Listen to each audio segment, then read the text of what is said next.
तो हेलो दोस्तों, यह कहानी है टोयोहिसा की जो उस शिमाजू कबीले का एक महान योद्धा था। उसे कभी दुनिया का सबसे ताकतवर तलवारबाज कहा जाता था। वह योद्धा ऐसा था जो एक घंटे में 1000 दुश्मनों को काट सकता था, लेकिन अपनी इस बेहतरीन ताकत के बावजूद उसने अपने उस जनरल की रक्षा करने के लिए अपनी जान कुर्बान कर दी, जिसे वह बहुत ही मानता था। जब उसकी सेना पर दुश्मन ने अचानक ही हमला कर दिया था, तो हालांकि देवताओं ने उसकी तो वो ताकत और तलवारबाजी की कला को देखते हुए उसे मरने नहीं दिया, और उन्होंने उसकी शक्ति को व्यर्थ नहीं जाने दिया और उसे एक गेम जैसी दुनिया में दोबारा जन्म दे दिया, जहां उसे बहुत ही ताकतवर शक्तियां दी गईं, जिसमें कि वहां का वह सबसे ताकतवर योद्धा बन गया। और साल था 1600 और जापान के इतिहास की सबसे बड़ी लड़ाई में से एक अपने आखिरकार दौर में उत्तर में आने वाली आक्रमणकारियों उन्हें जापान के मध्य भाग लिया था और ज़्यादातर हिस्सा जीत लिया था।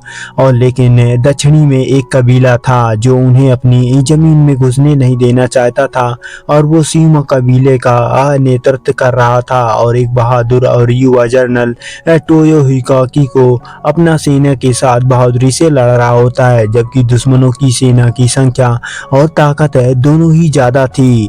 और टोयो पागलों की तरह युद्ध के मैदान में कूद पड़ता है और बिना किसी पे रहम के उस दुश्मनों को काटने लगता है, और सैनिकों का उसका मुकाबला कर पाना बहुत ही मुश्किल था। और दुश्मन के सेनापति ने अपने घुड़सवार सैनिकों को भेजा था, लेकिन वो भी उसके सामने नहीं टिक पा रहे थे, और वह हार मानने लगते हैं। और वो परेशान होकर दुश्मनों को जनरल खुद युद्ध में कूदने का फैसला करता है, लेकिन सुमा कबीले का यह खबर लग जाती है, और टोयो का चाचा जो कि सेना की जिम्मेदारी संभाल रहा था, वो अपने सैनिकों को लेकर वापस लौटने की तैयारी करता है। लेकिन टोयो कहता है कि वह पीछे रहकर दुश्मनों को रोकने की कोशिश करेगा और उसी वक्त खरीदेगा, और उसका चाचा उसे भी साथ चलने को कहता है। लेकिन टोयो मुस्कुराकर कहता है कि उसे भी घर जाने की जल्दी है, लेकिन अगर वह अपनी जान देकर ज़्यादातर सैनिकों को सुरक्षित कर पाता है तो वो वापस भेज सकेगा और उसे कोई पछतावा नहीं होगा। उसका चाचा उसकी बहादुरी और उसके इरादे का सम्मान करता है और उसके साथ कुछ ही सैनिक छोड़कर वह बाकी के सैनिकों को घर ले जाता है, और जल्दी दुश्मन की सेना वहां पहुंच जाती है।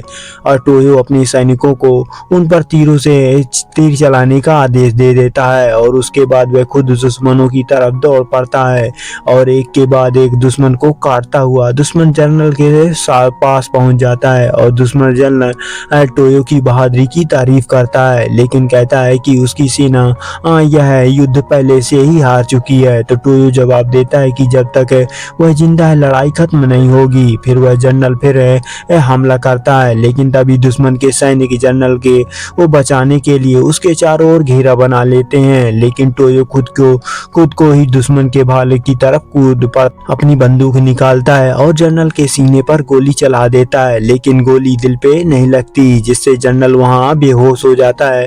और टोयो की आंखें वहां पे उग्रता से देखकर उसका असहायक तुरंत अपनी सेना को पीछे हटने का आदेश दे देता है। और टोयो उन्हें रोकते हुए कहता है कि वह अभी भी लड़ सकता है, लेकिन जाहिर की ही बात है कि कोई उसकी बात नहीं मानेगा। फिर टोयो अकेले ही और घायल होकर घर की ओर चलने पड़ता है और अपने मरे हुए साथियों से वादा करता है कि वह हर हाल में घर पहुंचेगा। लेकिन तभी वह अचानक काले जंगल में कहीं गायब हो जाता है और खुद को एक अनंत सफेद गैलरी में खड़ा हुआ पाता है, और उसके सामने एक टेबल पर एक अजीब सा बैठा नानी जैसा दिखने वाली महिला बैठी होती है, जो टोयो की लड़ाई के बारे में पढ़ रही थी। और टोयो को कुछ समझ नहीं आता कि यह सब क्या हो रहा है, लेकिन जैसे ही वह महिला उसकी फाइल में कुछ लिखती है तो टोयो की किस्मत तय हो जाती है। और उसके पास एक दरवाजा अचानक से खुलता है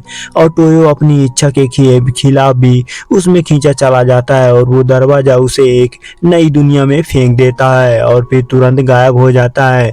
टोयो इतना ज़्यादा घायल होता है कि वह उठ भी नहीं पाता और तभी दो वो एल्फ्स गॉब्लिन आ जाते हैं जो कि टोयो को घायल देखकर वह अजीब कपड़ों में होता है और वो घबरा जाते हैं। वो समझ नहीं पाते कि टोयो एक डिस्ट्रैक्शन है या यानी कि किसी एक दुनिया से आया है और इंसानों को वो वह देखता है और टोयो को उसके लंबे कान इंसान टोयो को उनके लंबे कान देखकर लगता है कि वो राक्षस है और वह खुद को ही हंसते हुए बेहोश हो जाता है और यह सोचकर कि उसे नर्क में भेज दिया गया है। एल्फ सोचते हैं कि यह घायल इंसान का क्या किया जाए। तय करता है कि उसे जंगल में उस पुराने सुनसान किले में छोड़ देना चाहिए जिस इससे पहले कि कोई उन्हें देख ले। वो किसी तरह टोयो को वहां से ले जाते हैं लेकिन तभी एक आवाज उन्हें रोकने को कहती है और धमकी देती है कि अगर वो हिले तो वो जान से मारे जाएंगे। और एक औरत धनुष तान कर खड़ी होती है और एल्फ से पूछती है कि वो कहाँ यहाँ क्या कर रहे हैं। तो एल्फ बताते हैं कि उन्होंने उसका कोई साथी वहाँ लेकर आया है और वहाँ छोड़ देता है क्योंकि वह बुरी तरह घायल हो गया था। जैसे ही वह औरत टोयो को देखती है तो वह तुरंत समझ जाती है कि यह उसी की तरह ही जापान से है और वह एल्फ को डांटकर वहां से जाने को कहती है। एल्फ डर के वहां से चले जाते हैं और अगर स्थानीय राजा को पता चल गया तो उन्हें किसी डिस्ट्रैप्टर की मदद करने में उन्हें मार दिया जाएगा और वापस अपने गांव में चले जाते हैं। और महल के अंदर से अपने दोस्त की आवाज आती है जो उसे पूछता है कि नया आदमी कौन है। तो वह जवाब देती है कि वह शायद जापान का कोई योद्धा है और बुरी तरह से जख्मी होने के बावजूद भी अभी जिंदा है। तो उसका दोस्त कहता है कि उसका इलाज कर दो और अगर किस्मत और ताकत दोनों उसके साथ है तो वह जरूर बच जाएगा। उधर टोयो लगातार सपने में देख रहा होता है कि वह विजय होकर अपने घर लौट रहा है लेकिन जब उसकी आंख खुलती है तो वो देखता है कि उसके बगल में एक डरावना सा आदमी लेटा है और टोयो तुरंत खतरा महसूस करता है और अपनी तलवार निकाल लेता है लेकिन वो आदमी भी बराबरी करने के लिए तैयार होता है और उस पर अपनी बंदूक तान देता है। टोयो गुस्से से पूछता है कि तुम कौन हो। तो वो आदमी भी कहते उल्टा उसी से सवाल करता है और कहता है कि तुम कौन हो। तो तभी टोयो उस आदमी के पीछे एक जाना पहचाना निशान देखता है और पूछता है कि क्या तुम उस महान ओडो नोबोवा से हो और जिससे उसके